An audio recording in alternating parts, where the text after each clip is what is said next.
Selamat datang di Life After School.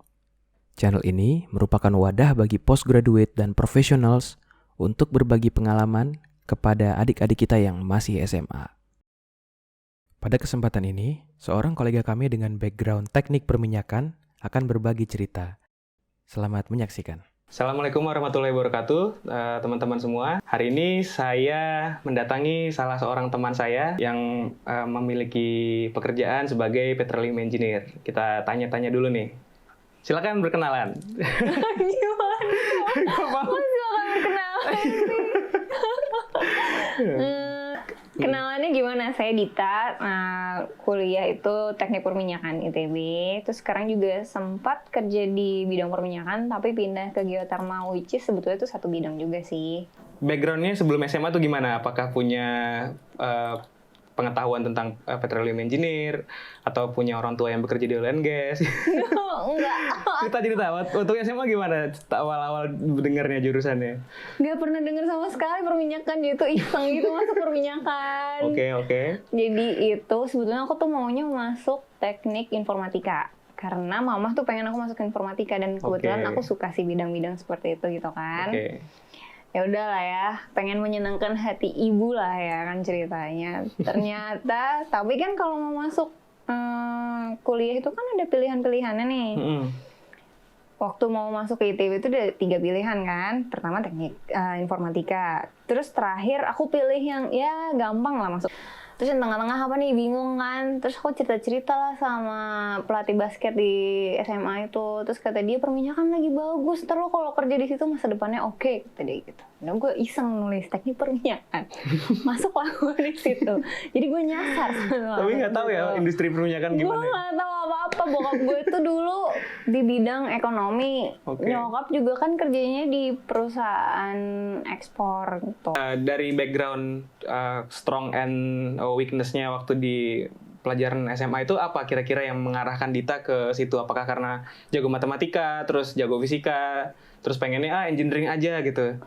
Oh iya, sebetulnya dulu juga mama papa sempat ngarahin kayak gimana kalau masuk ekonomi aja udah nggak usah ke engineering gitu. Tapi kayak aku nggak begitu suka ekonomi sih, sebetulnya aku lebih suka matematika gitu-gitu kan. Jadi kalau kayak engineering tuh lebih cocok lah ke arah sana. Begitu masuk kampus, itu kan nanti kan kayak kita lah TPB gitu ya, ada matematika, fisika itu bisa nggak dijelasin gitu? Ini kalau masalah edukasi sih sebetulnya gimana ya, karena aku dari SMA biasa-biasa aja jadi kayak lumayan struggling lah. Berat, sama. Oke. Baru pas kuliah itu gue belajar, sebelum-sebelumnya gue nggak pernah belajar, gue nggak suka belajar, gue nggak suka disuruh belajar, tapi dengan masuk ITB gue secara sukarela belajar men demi lulus dari ITB. Gitu. Tapi ya itu sih, dulu dosen gue juga pernah bilang kuliah itu sebetulnya yang dicari bukan masalah teori kan.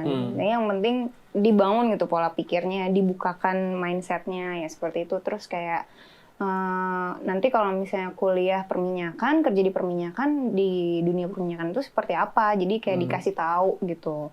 Pengenalannya tuh semua ada di kampus. Tapi nanti ya begitu lulus dari kuliah ya sendiri lagi nanti cari. Apa yang diingat selama silabus, at least silabus umum deh? Luas sih sebetulnya gimana ya, kerja di dunia perminyakan pun nggak, misalnya kita sama-sama sekolah perminyakan gitu, terus sama-sama kerja di perminyakan, tapi yang aku kerjain sama Willy kerjain bisa beda gitu kan. Misalnya Willy tentang drilling, ngebor sumur tuh gimana gitu, sedangkan aku di bagian produksinya. Semua itu ada gitu di kuliah. Mau belajar ekonomiknya secara garis besar pun ada gitu.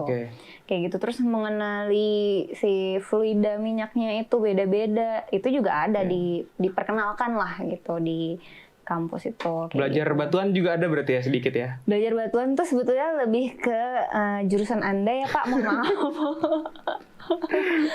Sebetulnya gini, mungkin kadang-kadang tuh kalau dari cerita-cerita teman-teman juga kan orang-orang tuh suka pilih-pilih gitu antara fisika sama kimia. Nah, tapi kalau menurutku perminyakan tuh sebanding lah antara fisika sama kimia. Mau di mana, mau kuat di fisika atau mau kuat di kimia. Kalau mau kuat di fisika mungkin nanti arahnya lebih ke drilling kayak gitu kan. Kalau kuat di kimia mungkin nanti lebih jadi reservoir engineer seperti itu gitu. Kita itu dari KP atau TA langsung kerja atau nganggur dulu? Iya, alhamdulillah gitu. Jadi dulu itu di ITB itu ada suatu program kerjasama sama perusahaan di mana saya pertama bekerja. Itu internship, dia kayak setengah magang, setengah KP kali ya, kayak gitu. Jadi udah kerja di situ, kayak gitu. Nah tapi itu ada seleksinya memang, jadi sama kayak tes pekerja aja, cuma tesnya dilakuinnya di kampus. Jadi tes dulu semua, habis itu baru siapa yang diterima cuma beberapa orang, nanti di tempat-tempatkan gitu di lapangan-lapangan mana selama 3 bulan, itu setahun sebelum lulus. Habis itu tahun depannya langsung ditelepon lagi, karena memang waktu sebelum selesai magang tuh ditanya gitu, kapan lulus, ada rencana nggak kerja di sini lagi gitu. Gitu aku bilang ada sih gitu, tertarik gitu. Terus oh ya udah, nanti kalau memang gitu nanti mendekati lulus dihubungin lagi deh gitu. Pas mau selesai magang juga ada interview, kayak interview mau kerja ibaratnya gitu lah ya. Jadi laporan kita sama magang itu ngapain aja sih gitu, apa yang dihasilin kayak gitu. Gitu, jadi nanti pas interview, pas sebelum masuk kerjanya udah lebih gampang interviewnya gitu kan. Terus, karena udah punya pengalaman ya. Iya, dan di situ juga kan pengalamannya gitu. Jadi ya udah lebih gampang, terus ya udah alhamdulillah langsung keterima kerja di situ. Apa sih kiat-kiat waktu SMA-nya, kayak bimbel nggak gitu waktu dulu habis belajar dari sekolah kan nggak jelas ya? Maksudnya kita main-main aja kan sebenarnya. Kelas 3 juga kita tuh fokus pas udah pulang, malah aduh besok gimana gitu. Tapi nggak juga sih, soalnya gue di rumah nggak pernah belajar. Gue di rumah nggak pernah belajar, tapi emang gitu ya, bimbel sih ya, tapi cuma waktu kelas 3 doang. Dan itu juga cuma sebetulnya persiapan untuk menuju ini sih SPMB gitu-gitu, tes masuk kuliah lah, masuk universitasnya. Karena kalau persiapan UAN sebetulnya di sekolah udah kenyang lah gitu ya, gitu. Tapi kan kalau di sekolah tuh nggak ada yang namanya kalau mau masuk ITB tuh ya nanti tesnya gini. Kalau mau masuk UI nanti tesnya gini.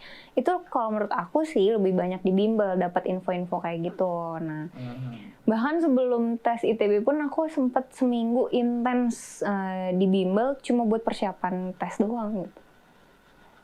Berarti bimbel ya? Gue nggak bimbel. Dulu gue nggak bimbel. Jadi saya cuma beda kepintaran kan coy. Gue masih butuh bimbel kan. Bukan, maksudnya kita tuh waktu itu nggak ada bimbel karena nggak ada fasilitas. Tinggal di kampung ya. Jadi emang kita tuh tinggal di hutan lah, daerah yang sulit untuk menjangkau internet itu susah gitu. Jadi intinya kita ya udahlah, kita belajar dari teman-teman sama dari guru. Jadi kita minta waktu ekstra ya, memang kita kolektif sih yang mau les, kita kumpulin orangnya kurang lebih sekitar 10 orang sih. Terus kita ajak ngomong sama gurunya di sekolah, Bu ada waktu kosongnya kapan gitu, tiap minggu gitu. Bisa juga sih itu. Betul. Nah waktu itu kalau Dita apa yang paling sulit waktu SMA, saat bimbel atau saat persiapan itu yang paling kayak aduh gue paling nggak bisa nih belajar ini nih gitu, apa sih? Biologi. Makanya aku masuk engineering. Coba disuruh masuk dokter. Waalaikumsalam.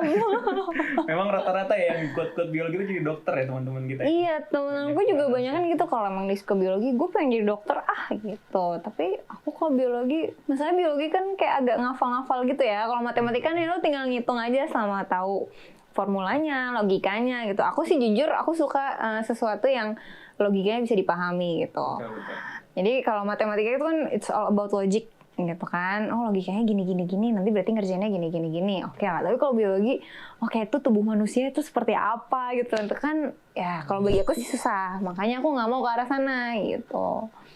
Ya udah milihnya engineering aja. Kalau kayak kedokteran udah dadah. Dulu tuh gue pengen dokter sebenarnya. Tapi karena dari semua rating itu gue paling rendah itu matematika ya. Gue paling sulit banget lah itu, paling gemes ngerjainnya. Cuma ya itu lebih senang ke biologi karena gue merasa itu bisa dilihat barangnya gitu. Oh iya sih. Kalau matematika kan semuanya hanya dalam bentuk imajiner gitu. Iya ya. betul.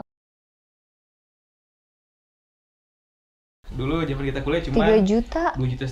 2,5. Oh iya, karena basicnya masih 2,25.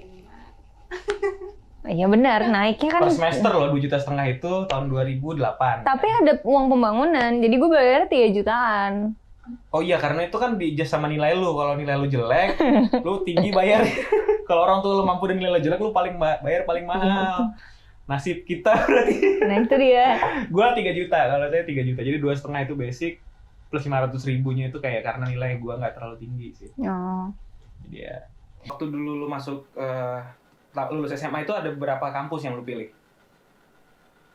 Yang dipilih atau yang diikutin tesnya? Yang lu ikutin tes maksudnya? 3. 3, apa aja? Pertama itu, adalah karena aku juga nggak begitu passion di ekonomi, lebih suka di engineering memang sih gitu. Jadi udah. Terus satu lagi itu, tapi keterimanya sistem informatika gitu. Cuma ya gitu kok, kayaknya agak ragu ya ngambil sistem informatika. Sebetulnya waktu itu udah due date, tapi ya udahlah biarin aja biar tes ITB aja dulu gitu. Oke. Kalau gua dulu memang ya itulah, cuma itu yang diterima. Yang lainnya nggak dapet seriusan.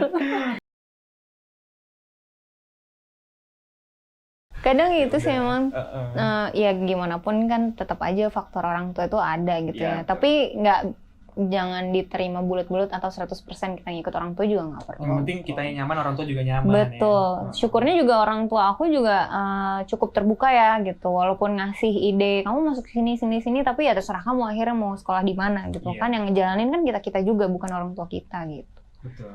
Gitu. Itu sih, jadi kalau teman-teman punya orang tua yang kayak gitu, diem aja, jangan ngelawan, nggak boleh. nggak boleh, jalanin pintu, aja. Ya ibu, iya pak, gitu, tutup pintu, tapi nanti dapatnya apa terserah gitu. Ya itu kan rezeki kan namanya juga, rezeki.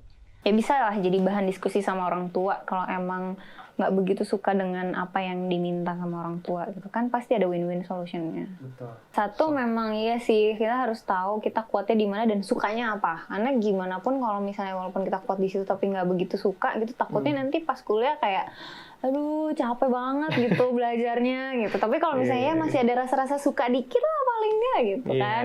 Masih adalah tertantang ngerjain soal-soal segala macam gitu kan. Emang sih kalau sebelum kita lulus dari SMA kan suka ada kayak counseling gitu ya, mau milih jurusan apa, nanti dikasih tahu gurunya gitu kan.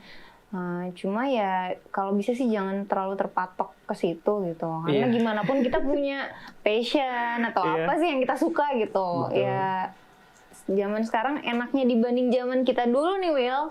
Sekarang tuh kan internet udah kebuka banget, kita mau nyari informasi apa aja ada di internet gitu ya. Iya betul. Bisa lah cari-cari dulu gitu. Mau masuk jurusan ini apa aja sih gitu belajarnya gitu. Jadi lebih enak sih kalau sekarang mau milih jurusan apa. Banyak suka dukanya ya kerja di perminyakan itu, salah satunya lokasi. Jadi kalau memang biasanya itu akan didekatkan dengan lokasi lapangannya di mana gitu, dan kalau yang nggak suka dengan pedesaan yang tenang itu akan stres di sana sih ya, akan mencari mainan sendiri ya, dia harus tiap minggu ke luar kota untuk ke ibu kota provinsi biasanya. Kalau misalnya itu mungkin kalau emang suka di lapangan nanti bisa milih service company dibandingkan oil company-nya, karena itu ya memang mungkin akan lebih capek gitu ya, tapi ya gitu bisa jalan-jalan kemana-mana gitu kan, terus ketemu orang lebih banyak, di lapangan lebih banyak gitu. Drilling pun gitu, pemboran itu juga kan lebih banyak di lapangan gitu. Tapi kalau misalnya lebih suka di kantor kayak aku gitu, yang ngambil yang produksi atau reservoir aja cukup gitu. Karena kayak reservoir itu nanti kan dia ketemunya sama simulasi. Kalau produksi itu kan ya bagaimana sih kita memaintain si produksi minyaknya itu tetap di atas yang diminta gitu kan. Seperti itu. Aku juga dulu sebetulnya kan sekolah di kota, terus kuliah juga di Bandung masih kota lah ya gitu kan. Nggak pernah kepikiran kerja di remote area gitu. Dulu kepikirannya oh ya udah nanti setelah selesai kuliah di Bandung pulang lagi ke Jakarta, kerja di Jakarta gitu.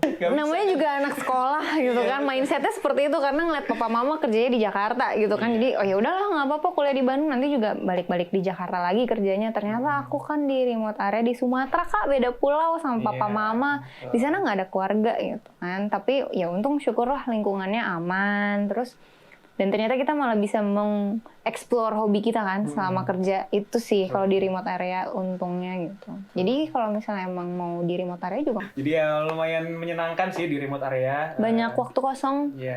Jadi mau belajar pun banyak waktu gitu. Mau belajar yang lain-lain. Kan sekarang bisa ngambil course-course online tuh. Betul. Lebih enak malah, lebih leluasa kalau kayak di perkotaan gini kan. Ya kalau dalam kondisi normal kita harus ada tripnya kan dari kantor ke rumah. Itu kan bisa berapa jam sendiri gitu. Terus ini kira-kira kalau misalnya di perminyakan itu prospek untuk anak-anak baru masuk ke jurusan kuliah ke perminyakan itu gimana sih kira-kira ya forecast-nya di masa yang akan datang itu? Apakah sama dengan seperti zaman kita atau memang lebih menurun? Karena kebutuhan industrinya yang lebih menurun. Jelas lebih menurun sih. Cuma mungkin yang perlu dicari tahu lebih lanjut nanti kalau memang mau masih masuk kuliah perminyakan gitu ya. Karena beberapa teman-teman juga kuliah perminyakan terus dia kerjanya di energi terbarukan. Energi terbarukan kan sekarang lagi berkembang banget nih. Gitu. Kita bisa dapat basic konsepnya di perminyakan, nanti pas kerja tinggal dikembangkan seperti itu. Atau mungkin nanti udah ada beberapa universitas atau institut yang udah menyediakan jurusan energi terbarukan sendiri gitu. Aku juga kurang informasi ya gitu. Nah seperti itu sih. Memang kalau untuk potensinya memang udah nggak seperti kayak waktu zaman kita masuk kuliah dulu gitu. Kita kan berapa? Tua Kak. Tapi nggak apa-apa. Kurang lebih udah kalau lulusnya 2012 hampir 10 tahun untuk bekerja ya. Ya, nggak terasa. 10 tahun kan kita udah tua. Oh iya benar juga. Ya, jadi ya kurang lebih itu pengalaman dari Kak Dita untuk masalah dunia pekerjaan dan di kampusnya gimana. Nanti kalau memang ada dari teman-teman yang mau komen atau mau profesinya kami bahas, itu boleh langsung ke deskripsi aja di sini bawah di deskripsi. Nanti saya cantumkan email, lalu saya akan kontak.